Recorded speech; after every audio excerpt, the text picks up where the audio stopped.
जय श्री राम फ्रेंड्स। तो last class में हमने जो किया था हमारा वो था हमारा LIFO FIFO और बेस्ड ऑफ मेथड। अब नेक्स्ट हम लोग करने जा रहे हैं हमारा एवरेज और सिंपल एवरेज और वेटेड एवरेज प्राइस मेथड, और उसके बाद हम लोग रिप्लेसमेंट और वो करेंगे। ठीक है, तो आइए देखते हैं सिंपल एवरेज मेथड। ठीक है, सो इस क्वेश्चन में देखो है क्या, सिंपल एवरेज वेटेड एवरेज। इसमें होता है कि हम लोग क्या करते हैं, क्वेश्चन को हम लोग जो रेट होता है ना उस रेट का एक एवरेज, एक ऐसा रेट निकालते हैं जिससे ना हमें घाटा हो, ना हमें लॉस हो, ना हमें ज़्यादा फायदा हो, ना कुछ हो, जो कि हमारे प्रॉफिट के हिसाब से हो। तो इसमें हम लोग पहले एंट्री डालते हैं, फिर हम लोग इशू प्राइस डालेंगे। और मैं इस क्वेश्चन को भी पूरा नहीं करा रहा हूँ, आई एम सो सॉरी। क्योंकि मैं सोच रहा हूँ इस क्वेश्चन को पूरा कराने से ना only this was only time waste. ठीक है, हालांकि क्वेश्चन है छोटा, एंट्रीज कम ही है, बट फिर भी या अगर आप चाहो तो मैं पूरा करा देता हूँ। चलो छोड़ो, मैं करा देता हूँ, कोई दिक्कत नहीं, एक क्वेश्चन में करा देता हूँ। सबसे पहला है, इसमें कोई बैलेंस स्टॉक नहीं दिया है। इससे पहले हम लोग सिंपल एवरेज से कर रहे हैं। परचेज है 100 यूनिट्स 1 मार्च को, 1 March 2022। Purchase 100 units at what rate 10, that is 1000। So balance आ गया, इशू कुछ भी नहीं है। 100 at 10 that is 1000। Okay, next purchase 2 तारीख को 200, सॉरी परचेज है 200 एट 10.2 और ये आपका आ जाएगा, एक सेकेंड, इन्होंने पॉइंट में दे दिया, दिक्कत कर दी। 10.2 इंटू में 200, ये है 2040, इशू नहीं है। यह 100 200 10 10.2 1000 और 2040। अब इन्होंने इशू किया है 250 units to job X 3, issue purchase नहीं है 250 यूनिट्स। अब इसमें कोई अलग लिखने की जरूरत नहीं होती। इशू में हम इसका एवरेज निकालेंगे। इसका एवरेज कैसे निकालना है, इसका एवरेज बहुत सिंपल है, दोनों का रेट है, दोनों का रेट को प्लस करो और डिवाइड करो और आंसर आ जाएगा 10 प्लस 10.2 डिवाइड बाय 2। क्या आएगा आपका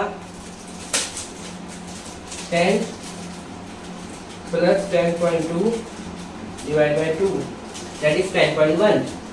तो यहाँ पे यूज होगा, ये मैं ड्रॉप कर दूं तो 10.2। ये कैसे आया, ये हमें वर्किंग नोट में शो करना पड़ेगा। ये नहीं कि आप ऐसे लिख के आ गए दिमाग से, वर्किंग नोट में शो करना पड़ेगा कि दोनों के रेट को प्लस किया है। 10 plus 10.2 divide by 2 that is 10.1। अब इसको हम लोग मल्टीप्लाई 10.1, ठीक है, और 10.1 से जब हम लोग 10.1 से मल्टीप्लाई करेंगे 250 को, तो हमारा आंसर आएगा 2525 और 50 यूनिट्स बचेंगी। 50 यूनिट्स का आप देखो 3040 था रेट, ठीक है, 3040 माइनस में 2525। अब रेट मैटर नहीं करता, अब जो बैलेंस अमाउंट है वही लिख दीजिए। अगर आपको रेट शो करना है तो आप डिवाइड बाय 50 करिए, रेट आपका सेम ही आएगा 10.3। और अगर आप रेट शो नहीं भी करेंगे तो भी कोई इशू नहीं है। ठीक है, यहाँ के बाद लोग रेट इशू शो नहीं करते हैं, आप भी ना ही करें तो बेटर रहेगा। अगर आप ज़्यादा स्मार्ट बनेंगे तो CMA में जो टीचर बैठे हैं वो ज़्यादा स्मार्ट हैं और फिर आपकी लंका लग जाएगी। नेक्स्ट फिफ्थ इशू 250 यूनिट्स, ये हो गया हमारा, ये हमारा थर्ड नहीं 5 मार्च था। नेक्स्ट 7 को हमने परचेज किया, परचेज को मैं P लिख रहा हूँ 200 10.5, ये आपका है 2100, ठीक है। उसके बाद ये आपका आ जाएगा 50 एट 515 और ये आपका आ जाएगा कितना है 200 10.5 2100, ठीक है। अब फिर से इशू होगा, नहीं अभी परचेज हुआ है 10, परचेज कितना है 300 at 10.8 दैट इज 3240, ठीक है। इसके बाद आएगा 50 200 और 200 और 10.8 नहीं 200 और 300, ये आ गया आपका 515 2100 3240। उसके बाद इशू हुआ 13 को इशू। देखो इसीलिए मैंने अभी अपना मन बदला था कि मैं आपको करके दिखाऊंगा क्यों, वो रीज़न अब आएगा। ठीक है, यहाँ पे इशू किया गया है 200 यूनिट्स। अब देखो, अब हमारे पास यहाँ पे एक मुश्किल है, यहाँ पे 50 यूनिट्स है, 200 है, 300 है, दोनों के रेट पता है। 50 का रेट हमने निकाला था पर ये कंपलसरी नहीं है। ठीक है, यहाँ पे देखो क्या होता है, जब हम सिंपल एवरेज या वेटेड एवरेज में काम करते हैं ना, हमें ये मालूम चलता है हमारे पास हम लोग फीफो मेथड पे काम कर रहे हैं, समझ रहे हो। यहाँ पे ये नहीं बोला जाएगा कि do your question as per, जैसे बेस स्टॉक में बोला गया था कि बेस स्टॉक मेथड पे क्वेश्चन सॉल्व करो एज पर फीफो और as per LIFO. No, average rate पे हमेशा हम ये मान के चलते हैं कि जो पहले मटेरियल पड़ा है मैं वही निकालूंगा, क्योंकि आमतौर पर यही होता आया है और यही होता है। आपके पास पहले से पड़ा हुआ माल है जो एक्सपायरी होने वाला है 2 महीने में, और एक फ्रेश माल आ जाए जिसकी एक्सपायरी 2 साल की है, तो आप पहले एक्सपायर होने वाला बेचोगे कि जो पहले एक्सपायर नहीं होने वाला उसे बेचोगे। Understand what I am saying. So क्या होता है कि जब अब हम ये जो 50 यूनिट्स बचा, हम ये मान के चलते हैं कि ये जो 50 यूनिट्स है वो जो एकदम लास्ट में परचेज हुआ है ये उसका 50 बचा है। तो 300 का रेट क्या हुआ, 300 का रेट हुआ 10.8, 200 का रेट हुआ 12.5 और 50 का रेट क्या हुआ, 50 का रेट हुआ 10.2। कोई दिक्कत। अब इसने बोला है 200 मुझे इशू करने हैं। ठीक है, 200 हमें इशू करने हैं, तो हम इन तीनों के जितनी क्वांटिटी बची है इन तीनों के रेट्स का हम एवरेज निकालेंगे, दैट इज सिंपल एवरेज। ठीक है, 5 बार होती है यहाँ पे, 5 बार खरीदा गया तो 500 का एवरेज निकलता, 10 बार 1000 का निकलता। ठीक है, 50 के लिए रेट कैसे लिया गया, जो लास्ट रेट था वही 50 के लिए लिया गया। तो यहाँ पे आएगा 10.2 प्लस में क्या है 10.8 सॉरी 10.5 प्लस में 10.8 divide by 3 and the average. ये कैसे आ गया,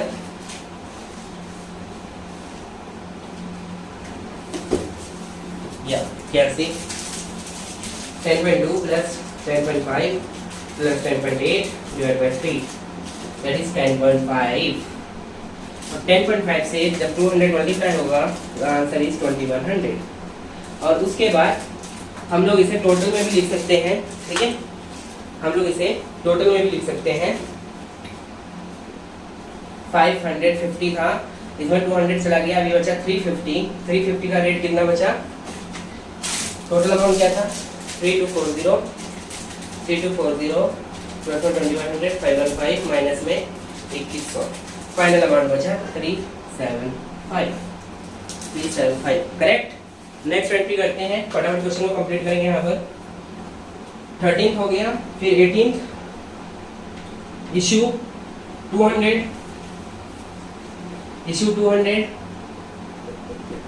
अब ये 200 कैसे इशू करूंगा मैं, अभी इशू 200 कैसे इशू करूंगा मैंने कहा ना एकदम लास्ट वाले को माना जाता है कि मैंने वाले जब 200 किया था तो 50 रेट से इसमें तो 50 और इसमें से लिया होगा। तो अब इन दोनों का रेट लूंगा, इन दोनों का है 10.5 और 10.8, 10.5 प्लस 10.8 डिवाइड बाय 2। ठीक है, 10.5 10.8 डिवाइड बाय 2 दैट इज 10.65। सो इसका आंसर आपका आ जाएगा लास्ट में, इसका आंसर मल्टीप्लिकेशन में आ जाएगा 2130 and the last answer is 150 1625। Okay, next है 20 number entry, purchase 100 eight what rate 11। So 1100 issue नहीं हुआ है, सो यहाँ पे आएगा आपका कितना हो गया 250, 1100 इसे प्लस किया तो 2725। उसके बाद लास्ट इशू हुआ है 150 21 इशू 150 किसको लेंगे, जो लास्ट रेट है वो और उसके लास्ट का वो, तो 10.8 प्लस में 11 डिवाइड बाय 2 दैट इज 10.9 और इसका आपका आंसर आएगा 1635 एंड द लास्ट 100 यूनिट हमारे पास बैलेंस बचता है एट 1090 और ये आंसर के साथ हमारा आंसर मैच हुआ। ओके, यहाँ पे आपका सिंपल एवरेज मेथड कंप्लीट हुआ। चारों हमने मेथड्स जो है यहाँ पे कंप्लीट कर लिए हैं। कोई भी दिक्कत आई थिंक नहीं होनी चाहिए किसी भी बच्चे को। अब हम लोग करने जा रहे हैं वेटेड एवरेज मेथड, ठीक है, weighted average method. Same question पे हम लोग वेटेज एवरेज मेथड करेंगे। वेटेज एवरेज मेथड कैसे करते हैं आइए देखते हैं। चलिए ये रख कर देता हूँ। सबसे पहले हमने परचेज किया, इशू कुछ नहीं था, 100 at 1000। अब इसमें रेट का कुछ लेना देना नहीं है, वेटेड, सिंपल, बहुत सिंपल, इतना इजी कि मैं क्या बताऊं। परचेज किया 200, इशू कुछ नहीं किया, कितना बचा 300, 1000 और 240, 2040 कितना हुआ 300, 1040। अब मैंने इशू किया फिफ्थ को, कितना 200, सॉरी 250 मैंने इशू किया, क्या रेट आएगा, सिंपल 3040 में 300 का रेट डिवाइड बाय 300 यानी कि 10.13 इंटू में 250 यानी कि 2533 कितना बचा 50 यानी कि कितना बचेगा 2533 माइनस में 3040 507। कोई दिक्कत नहीं। जितना टोटल अमाउंट जितना टोटल क्वांटिटी दोनों को डिवाइड करो आंसर आएगा। क्या क्या, balance amount divide by balance quantity. Any issue, I don't think so. Next क्या है, परचेज 200 300, इशू कुछ नहीं है, ठीक है। मैं धड़ आगे करूँ, 50 200 250, 2100 में 507 प्लस करो 2607, फिर 250 300 550, 3240 में 2660, 3240 में 2660 कितना 5847। उसके बाद इशू 13 को इशू कितना किया है, 13 को 200 इशू किया, 14 को भी 200। सिंपल है रेट 5847 डिवाइड बाय 550 कितना है 10.6 इंटू में 200 2126 इसे माइनस करेंगे 5847 से तो आएगा 1595 और 1595, ठीक है। और यहाँ पे हमारा लास्ट 350, यहाँ पे आएगा 5847 माइनस का 2126 यह 3721। उसके बाद आपका आता है 150 का 1595। उसके बाद हमारा लास्ट क्या है, परचेज है 100, ये सब हटा दो, 100 यानी 250 हो गया, 1100 को इसमें प्लस कर दो 2695 और इशू किया लास्ट में कितना 150। 150 यहाँ पे इशू किया, 150 यहाँ पे इशू किया रेट पे 2695 divide by 250 that is 10.78 multiply में 150 1617 माइनस में 2695 तो ये है 1078। इतना इजी था, 2 सेकंड भी नहीं लगा इस क्वेश्चन को करने में। 150 250 गया तो ये 100 यूनिट का 1078 बचा है। चेक करते हैं आंसर करेक्ट है, आंसर बिल्कुल करेक्ट है। तो अब यहाँ पे हमारे पांचों मेथड के क्वेश्चन कंप्लीट होते हैं। अब देखिए फ्रेंड्स, अब हम लोग करने जा रहे हैं हमारा replacement method. Replacement price method के क्वेश्चन नंबर है illustration 9 page number 96 of your study bank 96। Okay, so अब ये रिप्लेसमेंट प्राइस मेथड होता क्या है, what is replacement price method. Replacement price is the price whichever is at that market right now, यानी कि वो price जो कि इस समय मार्केट में प्रिवेल कर रहा है, ठीक है, इस समय मार्केट में चल रहा है, उसे कहते हैं रिप्लेसमेंट प्राइस। उस प्राइस पे हम लोग मटेरियल को इशू करेंगे, कोई फर्क नहीं पड़ता, 10 रुपए का मटेरियल कोई फर्क नहीं पड़ता, 500 का, अगर 100 रुपए मार्केट प्राइस है तो 100 में इशू किया जाएगा। तो आइए क्वेश्चन को पढ़ते हैं, छोटा सा क्वेश्चन है और रिप्लेसमेंट प्राइस हमको दिया गया है। क्वेश्चन में रिप्लेसमेंट प्राइस हमेशा दिया जाएगा, कोई ये मत सोचना कि दिए नहीं देंगे कब, तो कब पता लगेगा, रिप्लेसमेंट प्राइस क्वेश्चन में दिया जाता है, ठीक है। चलिए नेक्स्ट है आपका, सबसे पहले आपका है, इसमें ओपनिंग बैलेंस दे रखा है आपको ओपनिंग बैलेंस दे रखा है कब का, 1 March. Okay, opening balance 400 at 4 that is 1600। Okay, next 10th March, ये हुआ आपका रिसीव मतलब परचेज 100 4.10 दैट इज 410। ये हो गया आपका 400 410। इसमें अगर आप है ना 100, इसमें अगर आप इसको प्लस करके भी लिखोगे तो भी कोई फर्क नहीं पड़ता, क्योंकि रेट का काम ही नहीं है। आपको जो रेट दिया जाएगा वो क्या जाएगा। सबसे सिंपल मुझे मेथड लगता है वेटेज और ये, इसमें आपको टोटल करना है, टेंशन ही नहीं कोई रेट की। इसमें तो जो आपको दिया है वो बस डाल दो बस। टोटल 500 कितना हुआ 2010। उसके बाद इशू है 15 मार्च को, 15 मार्च को इशू किया है 300, इशू किया है 300 मार्केट प्राइस। अब 15 मार्च को इशू किया है, 15 मार्च का मार्केट प्राइस है 4.20, तो 4.20 हमको यहाँ पे दिया गया, सो ये आएगा आपका, और 3 4 जा 12 नहीं 3 4 6 और 3 4 12, सो ये 1260 और यहाँ पे 200 बचेगा। 1260 में माइनस करेंगे 800 750 750, एम आई करेक्ट? या बिल्कुल करेक्ट। नेक्स्ट है आपका रिसीव 17 मार्च, रिसीव कितना हुआ 204.3 860, ठीक है। टोटल कर देंगे 400 यूनिट्स एट 15 60 यानी 1610, ठीक है। नेक्स्ट है 17 मार्च 20 मार्च को आपने क्या किया, इशू किया 250, इशू किया 250 सॉरी इशू किया है 250, परचेज कुछ नहीं है, 250 इशू किया है। क्या किया है, ये हमने इशू किया था 20 मार्च को, तो 20 मार्च को आपको 4.4 जो है आपको दिया गया है रेट, ठीक है। 4.4 ये आपका रेट, अब यहाँ पे आपका रेट मल्टीप्लाई हो जाएगा 1100 और क्वांटिटी बचेगी 150, और इन दोनों को माइनस करके जो बैलेंस करेगा 510, ठीक है। नेक्स्ट 20 मार्च के बाद 25 मार्च, उसके बाद 400। मुझे ये बहुत आसान इशू लगता है, ये कराना ही मतलब टाइम वेस्ट लगता है मुझे, कि इतना इजी है ये। 25 मार्च 400 रिसीव 400 एट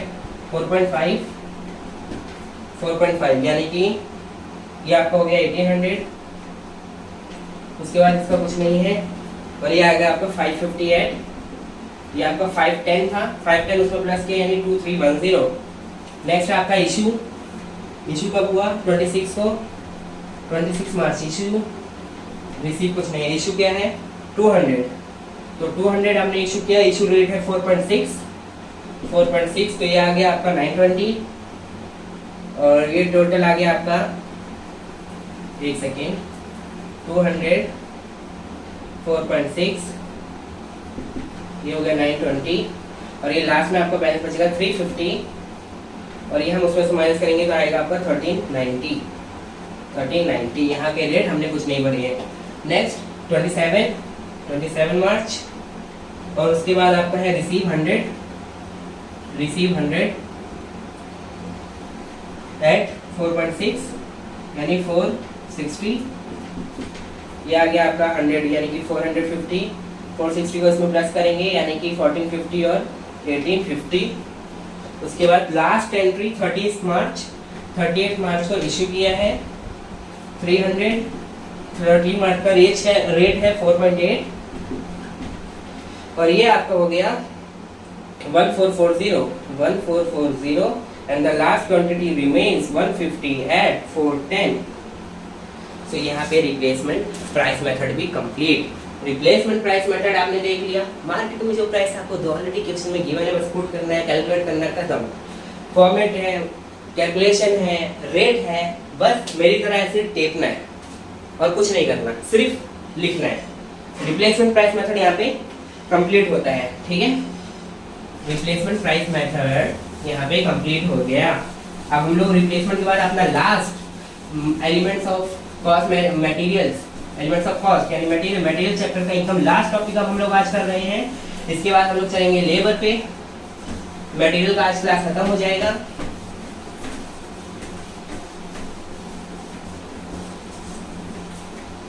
अब हम लोग करने जा रहे हैं standard price method. Standard price method. So ये स्टैंडर्ड प्राइस मेथड होता क्या है? What is standard price method? Friends, standard price method is the material price when at same predetermined rate of standard price irrespective of the actual purchase cost of the material। Standard price cost is usually fixed after taking into consideration the current price. ठीक है, ये standard price पे आपसे question बहुत ही rarely पूछा जाता है। Standard price का आपका फॉर्मूला होता है, स्टैंडर्ड प्राइस का फॉर्मूला होता है cost price, current price plus market trend, current price plus market trend, market trend यानी कि अभी करंट प्राइस क्या है प्लस मार्केट में ट्रेंड क्या है, उस हिसाब से रेट निकाला जाता है। और हम इसे कैसे लिख सकते हैं, यूनिट इनटू में cost per unit plus price variation, यानी कि यूनिट इनटू में कॉस्ट पर यूनिट, ठीक है, प्लस प्राइस वेरिएशन और डिवाइड बाय टोटल यूनिट। सो हमारा आंसर आएगा स्टैंडर्ड प्राइस पर यूनिट। ठीक है, टोटल यूनिट से डिवाइड क्यों कर रहा हूँ, ताकि पर यूनिट आंसर आए। सो ये हमारा स्टैंडर्ड प्राइस मेथड है। मैं एक बार देख लेता हूँ कि इस पे कोई बेस क्वेश्चन है तो मैं उसी को सॉल्व करके दिखाता हूँ आपको, क्योंकि आपसे क्वेश्चन पूछा जाता है नहीं। ठीक है, आपका नेक्स्ट इलस्ट्रेशन 10 ही है। ठीक है, इलस्ट्रेशन 10 में बोला गया है stocks are issued at a standard price and the following transactions are done. The debit balance of price variation of 1st January is 20 and show the stock account for the material for the month of January, indicating how you would deal with the difference in material price variance when preparing the P&L account। ये तो extra question आपने पूछा है, इसको हम लोग धीरे आगे करेंगे, P&L अकाउंट कैसे दिखाते हैं। सो आपसे अब इसमें पूछा गया, इसको आपने इसमें आपको दे दिया वेरिएंस कितना है, वेरिएंस यहाँ दे रखा है 20 रुपीज। ठीक है, सो मैंने जैसा आपको बताया जब हम लोग इशू करेंगे, मैं इलस्ट्रेशन नंबर 10 की बात कर रहा हूँ, पेज नंबर 97। क्वेश्चन इजी है, मैं इसलिए सॉल्व नहीं कर रहा हूँ, सीधा फॉर्मूले में पुट करके दिखा देता हूँ आपको। उसी फॉर्मूला में पुट करना है, बाकी सब थ्योरी जैसे मैंने बताई अब तक सब कुछ वही सेम चलता आएगा, तो मैं टाइम वेस्ट नहीं करूँगा आपका। सो यहाँ पे आपको दे रखा है, जैसे जब आपको देता है ओपनिंग स्टॉक, ठीक है, तो ओपनिंग स्टॉक में ये बार बार नहीं निकाला जाता, हर बार ये एक ही बार निकाला जाता है। मैं आपको दिखाता हूँ कैसे, देखो। और आपको ओपनिंग स्टॉक दे रखा है 10, ये यूनिट क्या है, ये ओपनिंग यूनिट है। ठीक है, 10 इनटू में उसकी कॉस्ट क्या है 240, उसकी कॉस्ट क्या है 240 और उसका वेरिएंस क्या है 20 और divide by total unit, divide by total unit कितना है 10। तो यानी कि यहाँ पे क्या होता है, इधर हम लोग पूरा यूनिट का प्राइस निकाल रहे हैं, उसमें वेरिएंस ऐड कर रहे हैं, उसको 10 से डिवाइड कर रहे हैं, तो रेट हमारा आएगा 2420 divide by 12 is equals to 242। बस this is our issue price, this is our issue price. Put it in issues and then finalise the chart of issue of material. Understand, कोई issue नहीं है, बहुत छोटा सा question था। और यहीं पे हमारे पांचों मेथड्स जो थे कॉस्टिंग के वो खत्म हो गए, मटेरियल प्राइसिंग के, और यहाँ पे अब हमारा मटेरियल का जो लेक्चर था वो कंप्लीट होता है। ठीक है, सो अब हम लोग नेक्स्ट क्लासेस से लेबर के ऊपर चलेंगे। ठीक है, हाँ, मैंने छोटी छोटी क्लासेस डाली ताकि इजीली आप लोग प्रैक्टिस भी कर सकें, और मैंने क्वेश्चन नहीं कराए हैं, पर फिर भी इन वीडियो से खत्म होते ही कम से कम नहीं तो 2 क्वेश्चन आप जरूर प्रैक्टिस करना हाथों हाथ, उसके बाद आप ये क्वेश्चन कभी नहीं भूलने वाले। तब तक के लिए नेक्स्ट क्लास में मिलते हैं। जय श्री राम, जय हिंद।